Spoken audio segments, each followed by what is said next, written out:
If you've been asleep 2 weeks, you're probably a little confused. Well, Gerry Conway, a comic book writer, as well as other people have chimed in whether or not breasts in comic book women are a little bit too large or sexist or whatever. Of course, I have to chime in on specifically the issue of manga. I'm not going to address that issue here. Don't worry, I'll get to it. But apparently, thousands of people on Twitter are misunderstanding me. I'll clarify. But let's deal with the local controversy, which is, are comic book women being drawn in a perhaps salacious manner? And it's gotten polarized into two camps, saying you're either for free speech and, ironically, feminism, like we want to see the female form in a certain way, or you're just a prudish, PC, you're too uptight person. Being someone who considers himself a comic book historian, seriously, I'm agreeing with Gerry, but only a little bit.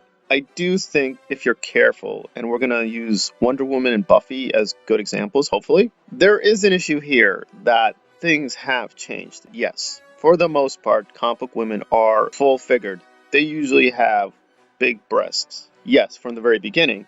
But nevertheless, I do think over the last several decades, and especially the 90s, things are now radically different. While comic book women used to have just very full figures and fairly large breasts, they become much, much bigger. But we're going to hear the counter argument to this and see how that works, and then look at the evidence. Well, looking at the babeges, and they are big babeges, won't somebody think of the children? Now, first of all, I just want to break a couple of things down in the tweet, really just to expose Gerry's stupidness, ignorance, out of touch. He claims that there's rampant sexism and misogyny. No, far from it. Far from misogyny. In actual fact, these people celebrate the female form. There's no hatred towards women. If anything, you are displaying passive elements of misogyny with your tweet, because you're saying there's something wrong with the female form for people to appreciate and look at. You're a hypocrite. Again, surprise, surprise. And sexism of women, why? Because they're drawn in a sexy manner? Because men and women, but you know, certainly straight men, like to look at attractive women? What's misogynistic about that? There's nothing misogynistic about it at all. Having an appreciation of the female form, that's not misogynistic. Words like that, of course, get thrown around willy-nilly nowadays. Because it's the word, it's the latest download, it's what you have to say when somebody actually appreciates the female form. Boobs, for some bizarre reason, breasts, Gerry, if that fits your agenda slightly better, are for some reason demonized, particularly when they get larger. Why? my hypothesis would be that his large claim that nothing has changed over 80 years is not sustainable. And if we look at the Wonder Woman and Buffy images from very early on to today, there are clearly some major changes.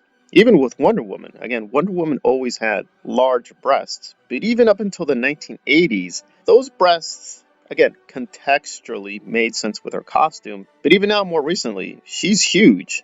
She's very large, and you compare her in the comic books to Gal Gadot, it's like night and day. They're just not the same. And Gal Gadot has a full figure as well, but her breasts are, for lack of a better term, fairly normal. Again, what is the average? What is small? What is big? It's very, very hard to define. I would agree. It's very, very hard to define. Nevertheless, if we look at somebody like Buffy, it's pretty clear, even though they did do things to increase her cleavage or make her breasts look bigger, that Sarah Michelle Gellar does have a modest bust size. We're going to leave out Christy Swanson for the moment. I mean, obviously, if we look at the movie images, it's perhaps a little bit larger. And obviously, this is not just about breasts. This is also about just the whole figure in general just looks really, really unnatural. There are, of course, women like Pamela Anderson Lee who really do look like this. They do really have these huge breasts. They do have a thin waist, and they do have this much, much more kind of hourglass figure. Marilyn Monroe also had a very full figure, and people usually consider her a celebrated icon, even a feminist icon now. There are case studies that disprove the rule that yes, there are women with huge breasts. So in those cases, if we see this in comic books and or film or television, there's really no big discrepancy. But being more careful about it, I'm not convinced that there's been no change. I do think there has been a qualitative change. Again, you could say it's probably not true that necessarily because we see women with big breasts, necessarily anti-feminist or sexist. I agree. We want to be careful just leaping from the image to an ideology. We don't know this for a fact. That is a big, big supposition, and we need to be careful there.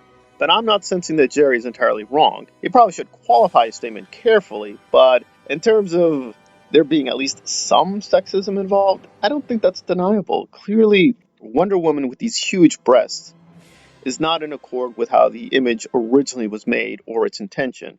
Now, you can say it's an improvement, but there's definitely a change. So just denying that there's been a change is ridiculous. But let me just address one further point, because we're going to get into the manga issue soon enough. But let me just address the issue with Gerry, because people say, well, there's hypocrisy, at least with him, because he invented Power Girl, and Power Girl is notorious for having really, really big breasts. From the very beginning, right? They stress. Well, yes and no. I mean, there's a problem here that Gerry does not really own these characters, right? He doesn't have full control of Power Girl. So if Power Girl today is shown with insanely huge breasts, that's not his responsibility.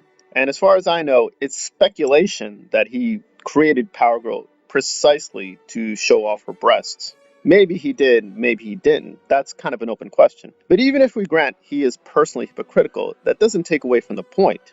The question is, are comic book women being drawn in ways that are radically dissimilar even to their origins? I think the answer is yes. But is there a sexist intent in every case? Probably not. But is there some sexism or misogyny involved? I think in some cases you'd have to say yes. I think this is not just artists being creative or artists just following their muse.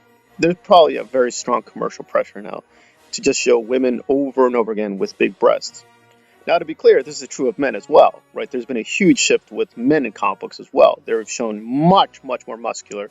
They're taking off their clothes a lot more. So we're seeing the muscular male body a lot more than we used to, right? Spider-Man used to have very modest muscularity. Now he's toned and fit. And even really short characters like Wolverine used to be shown with, mild muscles. Now they're huge. They're always having huge muscles on them. So there is a kind of consistency, at least, in that all figures now in comic books are shown with enormous, enormous muscles or breasts or butts, or, you go through the list. They're just not shown with normal proportions or even the average human body. They're just shown in very exaggerated form. But whether this is a good thing or bad thing on a global scale, that is hard to judge. But I do think Gerry is raising a legitimate point. The fact that he may be personally hypocritical is not relevant. The question is there an issue? The answer is yes, but how big an issue? That is unclear.